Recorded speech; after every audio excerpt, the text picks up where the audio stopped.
Meet Fernifer. My daughter gave me this beautiful fern, and since my father died, I have this renewed energy to do a lot more agriculturally, as well as other creative pursuits. I've had a lot of energy to do the fiber arts. And remember the joke about you're going to college to learn underwater basket weaving, which, by the way, sounded good to me. So I've been doing baskets. I've been weaving baskets. This here is a little basket.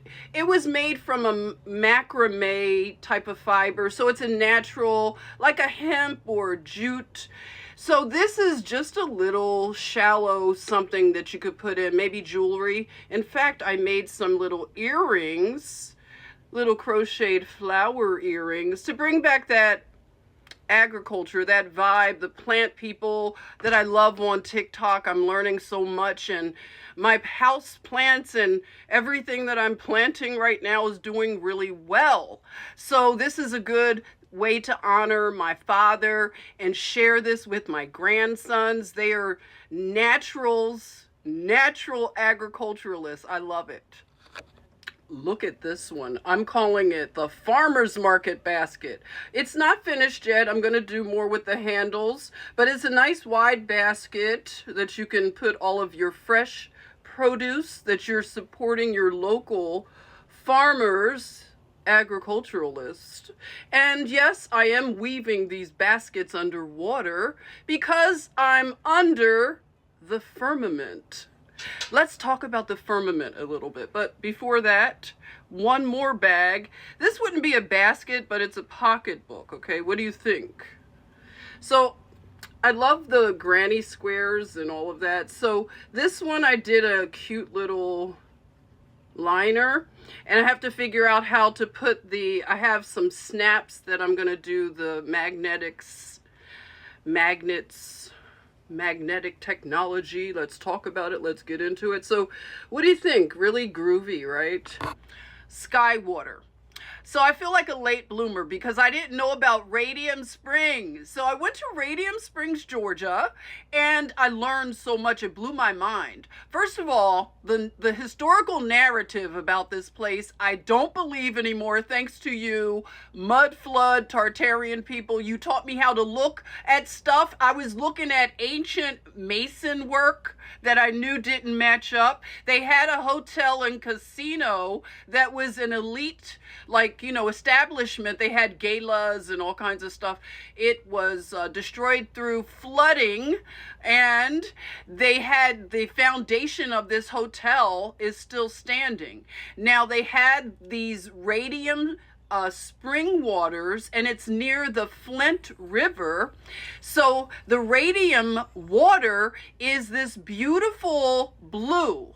And they say that if you go on a really clear day, which it was a little muddy, the water, but you can see straight the fish. They say striped bass and all kinds of stuff, but they don't allow people to fish or swim.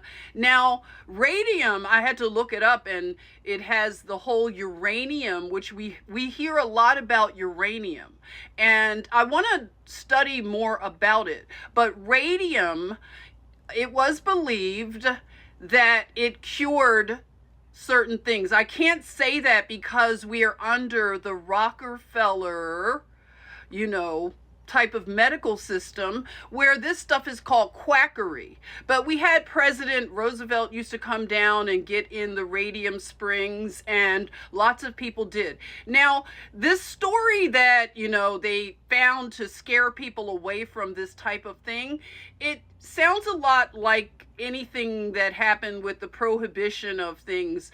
And they said that the radium caused these defects and damage to the women that worked in the factory, because radium was used to paint the clocks, the faces to the watches. And so these radium girls, I have to watch a documentary And if you have any good information to point me in the direction of the Radium girls and that particular narrative, because they were burned, like you could see their teeth through their cheeks, because they said it was, the effects of working in the factory, which I don't know, could have been, but that whole thing shut down using radium springs for medicinal uses. So anyway, I want to look more into it, but it's an amazing place, and they've done a lot to revitalize like the walking paths and things like that. And it's just a lot of interesting masonry that was a little older, and you mud flood people taught me how to be sort of a historical investigator. I also saw a mound, like a big mound. So you tell me what you think could be under the mound. Is it a burial mound, or could it be a pyramid? Now, something that was interesting about Radium Springs is that they have a large cavern system. So the caves that you find underneath these springs, it makes me my imagination just goes in a different direction. And I think about like some of the conversations I was having with my father about, the story, The Smoky God. He was really interested in that before he died.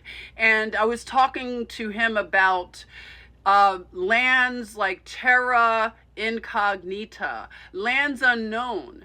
And I was talking about going way north, and we were talking about the Rupra Nigra, that rock that's up there. It's a magnetic, they say it's the true north. And he was so fascinated. I was happy that I did read the entire book on my old YouTube channel, and he could listen to it because he couldn't really see really well to read, so he could listen, and we talked about it. And it was interesting that right after we kind of talked about that, he did slip away. And I was thinking, my dad was such an adventurous person, and maybe something about that really connected for him, just thinking about how we're weighed down by this very dense flesh. We are in the heaviest density here on this earth, this realm that we're in. And we just think that everything is, the material is important, when we miss out on the spiritual. So it was a great connecting thing to have with him, talking about things like that. And I'm really interested in the caverns, and my imagination I think of things where you could go through these cave systems and get to other lands. Like they say that there's some cave systems you can go straight to Africa. And that is amazing to me. I want to talk more about that, and like things like Agartha. So stay tuned, but share with me anything that you might want to point me in the direction to read or listen to, and I appreciate it. Thank you for all of the just well wishes and condolences, sympathies, and things like that, the gifts of plants and all of the good things. It's amazing. A lot of you know that like I'm really getting into plants, so it's been really nice to receive them and just receive your phone calls and your encouragement, and I just thank you. So take good care, and I'll be around for more of these kind of things. I just want to add that my father was a believer in the Most High Yah and his son Yeshua HaMashiach, and trusted in him. So his soul and spirit is in good hands. Even though we talk about things like, the magnetic north and Agartha and things like that, I love that people of faith are talking about these things and connecting biblical truth. So we're not afraid to talk about this.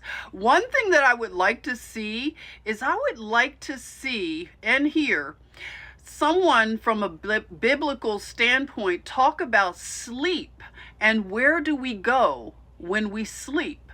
Because that is really interesting to me, and I've never heard anyone really talk about it in depth from a biblical standpoint. So if you know anyone that has, point me in the direction, please. Thank you.